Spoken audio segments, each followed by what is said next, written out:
Hi hello నమస్తే అండి. Welcome to Aditya channel.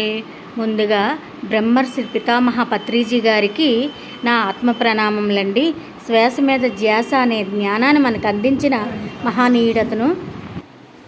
ధ్యానంలోకి వచ్చిన మొదటి రోజే నేను శాకాహారంగా మారాను.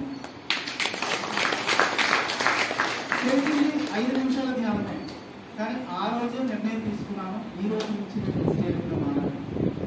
నన్ను ఎవరైనా జెంట్స్ ధ్యానంలోకి వస్తే ఫ్యామిలీ అందరికీ ఈజీ, లేడీస్ ధ్యానంలోకి వస్తేనే ఇబ్బంది. కానీ అది కూడా ఎలా మార్చుకోవాలని నేను చెప్తాను. ఎందుకని ఎక్కువగా ఈ మార్గంలోకి వచ్చేది ఆడవాళ్ళే. అసలు స్పిరిచువల్ కాన్సెప్ట్ ఏంటంటే ఎవరైతే ఆడవాళ్ళు ఉన్నారో ముందు వాళ్ళే ధ్యానంలోకి రావాలి. ఎందుకని ఖచ్చితంగా వాళ్ళు మలుచుకునే అవకాశం ఎక్కువగా వాళ్ళకు ఉంటుంది.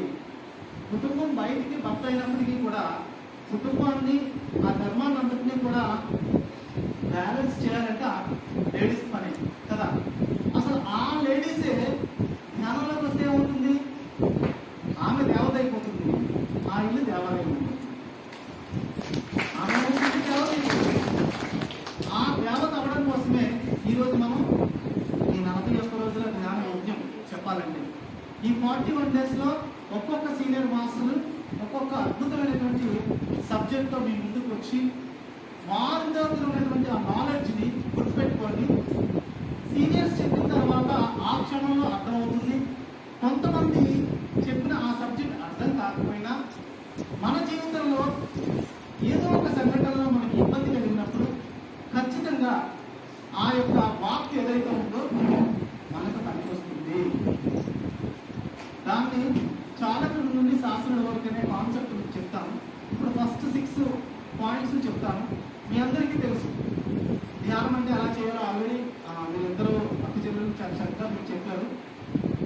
ఈ 20 రోజుల్లో ఎవరికైనా ధ్యానంలో అనుభవం వచ్చిందా చెప్పగలరా?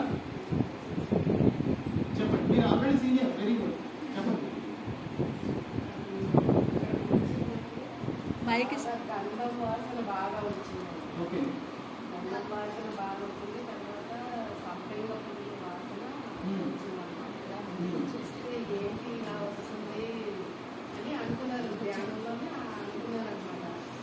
అనుకున్న తర్వాత ఇంకా ఎవరికైనా క్లాస్ అయిపోయిన తర్వాత ఎవరన్నా పెట్టుకున్నారేమో, ఎవరైనా వచ్చారేమో అనేసి చూసారు. కానీ ఎవరి దగ్గర కూడా గర్భం కనిపించలేదు. అయితే అప్పుడు ఎవరో మాస్టర్ వెరీ గుడ్. అక్కడ గుర్తుపెట్టుకోండి, బాహ్య ఇంద్రియముల కంట అంతర్ ఇంద్రియములు ఉంటాయి. ఎప్పుడైతే ధ్యానంలో ఆ వాసన అనేది అక్కడ లేకపోయినా మనకు వాసన వస్తుంది, అంటే మన ఆత్మ చైతన్యం నుంచి అంతర్ ఇంద్రియములకి యాక్టివ్ అవుతుంది. అంటే చాలా పాజిటివ్ వైబ్రేషన్స్తో మనం ఇంకాస్త ముందుకు వెళ్ళడం కోసం ఈ నాసికాగ్రం నుంచి ఆ ఇంద్రియము యాక్టివ్ అవుతుంది. ఇది ఒక ఎలిమెంట్. Okay, very good. ఒకసారి ఏదైతే లోపల ఓంకారం ఉందో అది యాక్టివ్ అయి ఆమెకి ఇవ్వబడింది.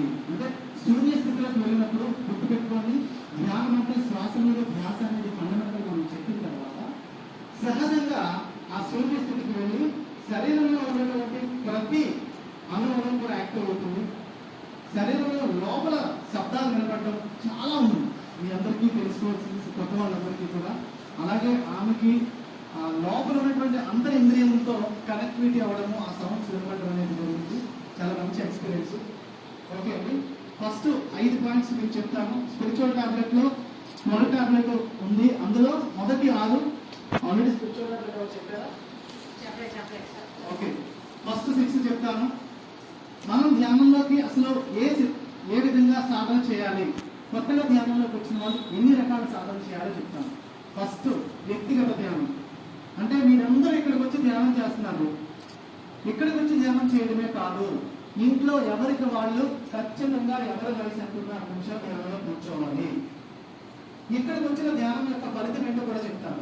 అంటే వ్యక్తిగత ధ్యానం అనేది ఎవరి వయసు ఎంతుందో అన్ని నిమిషాలు సాధనలో కూర్చున్నప్పుడు నెమ్మదిగా ఒక 40 రోజుల్లో మనము ఆలోచన రహిత స్థితి అనేది ఏర్పడుతుంది. ఒక్కొక్కరికి 10 రోజులకు రావచ్చు, 20 రోజులకు రావచ్చు.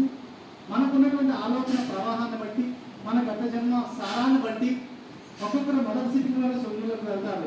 ఒక్కొక్కరు 10 రోజులు పడుతుంది, 4 రోజులు పడుతుంది. ఇంత క్లాసులు చెప్పుకుని నేనే 20 రోజులు పెట్టింది నేను సొంతంగా చదవడానికి. కూర్చుంటే ఆలోచన వచ్చేసేది.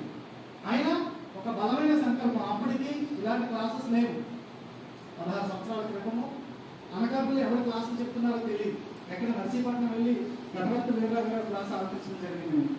అలా నేను జనవరికి రావడము, ప్రతిదీ కూడా నాకు నేను తెలుసుకోవడం, మీ ముందుకు నిజంగా మాస్టర్స్ అందరూ రావడం అంటే మీకు చాలా అద్భుతంగా ధ్యానం అందివ్వబడుతుంది.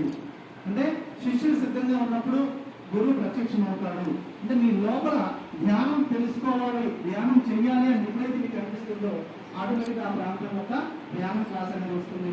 మాస్టర్స్ అనేవాళ్ళు వస్తూ ఉంటారు. ఈ వ్యక్తిగత ధ్యానము ప్రతిరోజు వీలైతే 2 పూటల లేదా 1 పూట అయినా సరే ఖచ్చితంగా సాధన చేయాలి. సాధన చేయడము ఎప్పుడైతే శ్వాసను గమనిస్తూ ఉన్నామో, ఒక భూమిలో ఉన్న నీరు 3 భవనంలో స్విచ్ వేస్తే వాటర్ పైకి వెళ్ళిపోతుంది. చాలా అద్భుతంగా ట్యాంక్ నిండిపోతుంది. హై ఫ్రీక్వెన్సీ సర్కిల్ తిరుగుతుంది. ఆ గంట 2 గంటలు కూడా ఎనర్జీ ఫ్రీక్వెన్సీ తిరుగుతూ, ఎక్కడైతే లో ఎనర్జీ ఉందో, ఎవరైతే ధ్యానం కుదరకుండా ఉన్నారో, ఎవరైతే అనారోగ్యంతో ఉన్నారో వాళ్ళకి బ్రైన్కి వెళ్ళి ఆ ఫ్రీక్వెన్సీని క్లియర్ చేసి వాళ్ళు ధ్యానం కుదిరేటట్టు చూస్తున్నారు. కావాలంటే గమనించుకోండి, ఈ 20 రోజులు ఎక్కడైతే ధ్యానం కుదురుతుంది, ఇంటికి వెళ్తే ధ్యానం కుదురుతుంది. అవునా కదా? ఎందుకు ఇక్కడ కుదురుతుంది అంటే ఇక్కడ ఒక హై ఫ్రీక్వెన్సీ ఏర్పడుతుంది. ఎక్కువ మంది సమూహంతో ధ్యానం చేయడం ఒకటి, సీనియర్స్ తో కలిసి ధ్యానం చేయడం ఒకటి. ఎప్పుడైతే సీనియర్స్ తో కలిసి మనం సాధన చేస్తామో ఆ ఎనర్జీకి మనం ఫ్రీక్వెన్సీకి మనం పక్కనే ఉండడం వల్ల అదే సాధన మనం ఓకే. అంటే సామూహిక ధ్యానం వల్ల ఇంకాస్త శక్తిని తీసుకుంటాము. ఇవన్నీ కూడా శక్తిని తీసుకునే సాధనాలు. వ్యక్తిగత ధ్యానము, పిరమిడ్లో ధ్యానము, పౌర్ణమి రోజుల్లో ధ్యానము, సామూహిక ధ్యానము. నెక్స్ట్ పౌర్ణమి పిరమిడ్ గురించి ఇంకో పాయింట్స్ చెప్పడం మర్చిపోయాను. ఎవరికైనా నీ పెయిన్స్, ఐ కంప్లైంట్లు, స్టమక్ కంప్లైంట్లు, బ్యాక్ పెయిన్ కంప్లైంట్ ఉన్నవాళ్ళు చక్కగా ఆ దానికి సంబంధించిన పిరమిడ్ పెట్టుకొని గంటలు ధ్యానం చేయవచ్చు. ఇప్పుడు వాటర్ మీద కూడా పెట్టే పిరమిడ్స్ వచ్చేసాయి.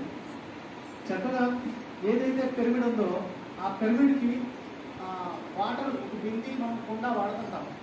ఒక చిన్న పిరమిడ్ ఆ బింది దగ్గర పెడితే ఆ ఎనర్జీ అంతా ఆ వాటర్లోకి వెళ్తుంది. ఆ వాటర్ అంతా శక్తివంతం అవుతుంది. లేదా ఒక వాటర్ బాటిల్ ఉంది, 2x2 పిరమిడ్ ఉందనుకోండి, వాటర్ బాటిల్ పెట్టాల్సింది, పెట్టి ఆ వాటర్ తాగడం. ఎందుకని అక్కడ ఎనర్జీతో నిండిపోయింది వాటర్. పిరమిడ్లో ఉండడం వల్ల ఏ వస్తువు అయినా పాడవకుండా ఉంటుందనే సిద్ధాంతం ఎప్పుడైతే తెలిసిందో వీలైనంత వరకు పిరమిడ్ శక్తిని మనం వాడవలసిందే. పెద్ద పిరమిడ్ లేకపోతే మన ఇంట్లో ఉన్న చిన్న పిరమిడ్లు, క్యాప్ పిరమిడ్లు ఎలాగా ఉంటాయి, వాటి కింద వాటర్ అది పెట్టడం చాలా చాలా అవసరము. గుర్తుపెట్టుకోండి, పిల్లల్లో ఏదైనా అనారోగ్యం వస్తే ఖచ్చితంగా చేయవలసిన పని తల్లిదండ్రులదే బాధ్యత. మనకు తెలుసు, అంటే 18 సంవత్సరాల లోపు పిల్లలకి అనారోగ్యం వచ్చినా, పెంకితనం చేసినా, సరిగా చదవకపోయినా మనం ఏమనుకుంటాం, వాడు మన మాట ఆలోచించలేదు ఉంటాం. కానీ ఖచ్చితంగా తల్లిదండ్రుల్లో ఆధ్యాత్మిక లోపమే. తల్లిదండ్రులు తన ఆలోచనను మార్చుకుని తన ఆధ్యాత్మికంగా ఇంకాస్త ముందుకు వెళ్ళినప్పుడు పిల్లల్లో మార్పు వస్తుంది. మీరే తీసుకురావాలి, నాకు ఏ సంబంధం లేదు, ఇక్కడ చేసేది నేను కాదు.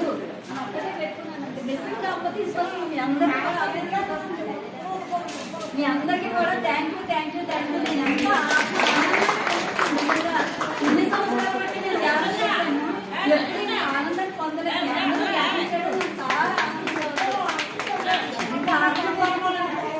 చాలా ఆనందంగా ఉంది. మీ అందరికీ షేర్ చేయాలనుకుంటున్నాను. మీ అందరూ కూడా కోఆపరేట్ చేస్తే ప్రతి అమావాస్య ఇక్కడ చేద్దాం, ప్రతి పౌర్ణమి చేద్దాం. ఇంకా అవకాశం ఉంటే శ్రావణ మాసం అంటే